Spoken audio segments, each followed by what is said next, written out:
Hey everybody, it's Adam. Welcome back. So this one's a long time coming. You can see we have a planet of mine. This is the Forge update. So what we're going to do, as we had talked about before, is we are going to go through each of the major races, right? So each of the races that's in the game, we're going to go through, kind of do a starting strategy for each one, and see kind of how it plays out. So the Space Chickens here is the first one. It's the least complex from what I can tell. And they get more complex as you go. If you were to scroll up one, you'll actually see the Pachytus is actually the probably one of the more difficult ones to actually play the game with. So we're going to start with Space Chickens. We're just going to do a quick little dive into the starting strategy that I tend to use. You can see the first thing here just with the red berries up at the top, if right underneath the Space Chickens here. It should be capturing my touches, but it's not. So it takes 3 red berries per chicken. They are somewhat low in health. Their ascendancy is pretty low. And then you've got time to levels and all that fun stuff. They have intelligence, and they start out with a loadout of 200 red berries to their name, which is good because you kind of don't need to worry about red berries immediately, but you always want to have one kind of going. So we start out with the standard 2, as we know. I'm going to go ahead and place 1 onto the red berries, and then I'm going to need to build a hut because I want to be able to get more of the Space Chickens in place. And once that gets built, I did not put that in their preferred space. This is their preferred type is the countryside, but we can do the second dwelling in that place there. So once this guy gets built, I'll take that chicken back out and I'll put him onto gathering wood. Which, there he goes. Go on to wood. One of the things that you could do, you could always go with additional red berries because you can never have too many. What you should look for in the interface here from the top left, that's the number of rounds that it has passed or have elapsed. The sort of, I guess, light white colored bar that keeps spanning, that's the time frame it takes for it to actually create one rotation of the planet. Then you've got your ascendancy rate for every cycle, which is +4, and then the amount of red berries consumed per cycle, which right now is -6. And whenever I add a new Space Chicken here by holding the center, we got ourselves a little there, by holding the center, it's going to increase up to -9, and that's because it takes 3 red berries per chicken, or per Space Chicken, if you will, per cycle. So I'm going to try to find 547. I'm going to go ahead and place a simple mine here. And the reason for that's going to be I want to start gathering things like coal or stone in order to kind of start building out further technologies. Be sure to click on the boxes as they come up from things. You can see it's seeds. I've not gotten to a point where I've actually planted seeds in them or in anything. Forgotten container with some uranium. That could be fun. Let's actually go ahead and take the guy from the mine and go ahead and... he's gonna die. There you go. Okay, so in order to do that, I'm guessing there's gonna have to be some sort of a protective suit. Again, this has been a while since I've actually started playing this game, so it's,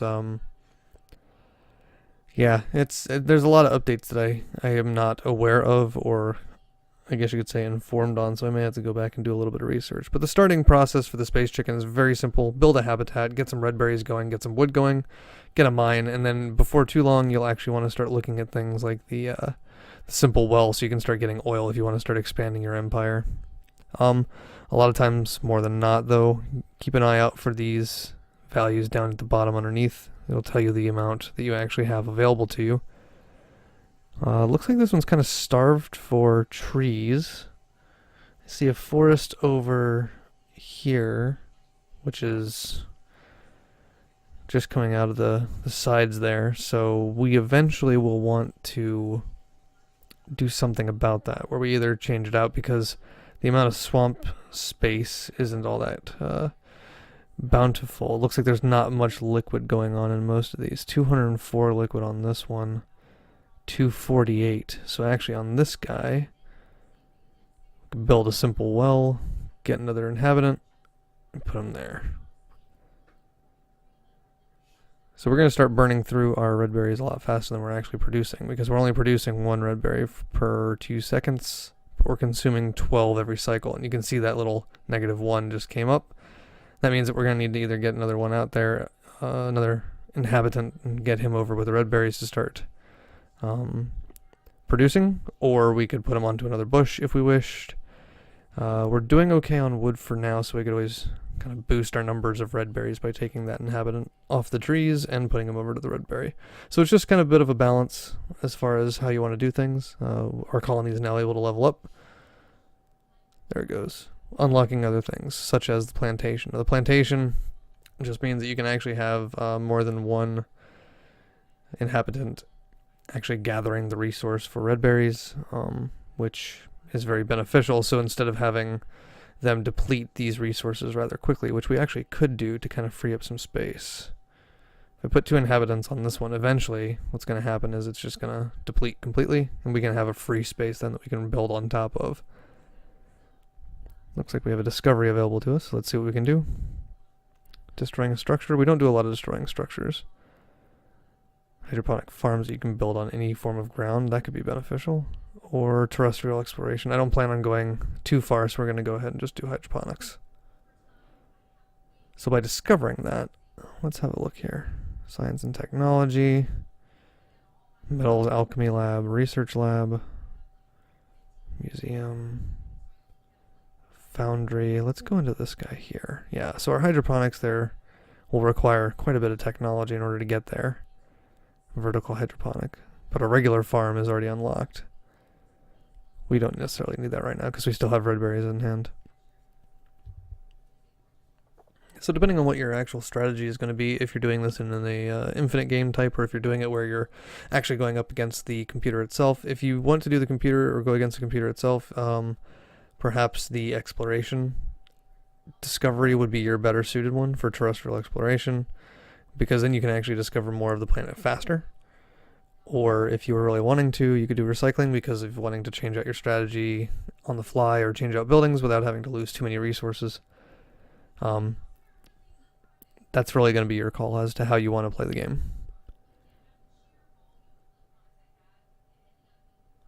So we're going to speed a couple of things up here. Just do a couple of turns to kind of get a little further along. So it looks like our refresh rate on the red berries is actually going pretty good. We, in turn, then, can always build another little habitat if we wish to, a shed or a sign for whatever reason. Or we can start building into things like the foundry or the workbench to start kind of converting things like paper into, or wood into paper, to start boosting our ascendancy faster to kind of get back out there. I mean, this is a very basic start point, I guess you could say, just because with this being the, I guess, almost default race that you can play in the game, there's not a lot to it. There's not a lot of strategy really involved in it. There's no real mess up that you can do that's going to be too great. You start with 20 dynamite, so if you don't like a building that you put somewhere, you can just go ahead and blow it up, not have to worry about it and rebuild. You start out with not much wood, but you can actually get into building or getting quite a bit of wood rather quickly just by having one inhabitant actually doing resource gathering for that matter. So that's kind of about it. I know this one's going to be a bit of a shorter one. As we get into some of the more complex races, we may actually have to do things like, you know, really focusing on red berry collection faster, or other things of that sort, depending on what their loadout is at the beginning of the game. But for the space chickens, pretty straightforward, pretty basic. And that's kind of about it. Thanks everybody for taking the time to come in. If you liked it, leave a thumbs up. Check the description below if you want to join any of the Discords that I'm a part of. Come chat about it. If you have questions, come ask. And yeah, we'll talk to you guys later.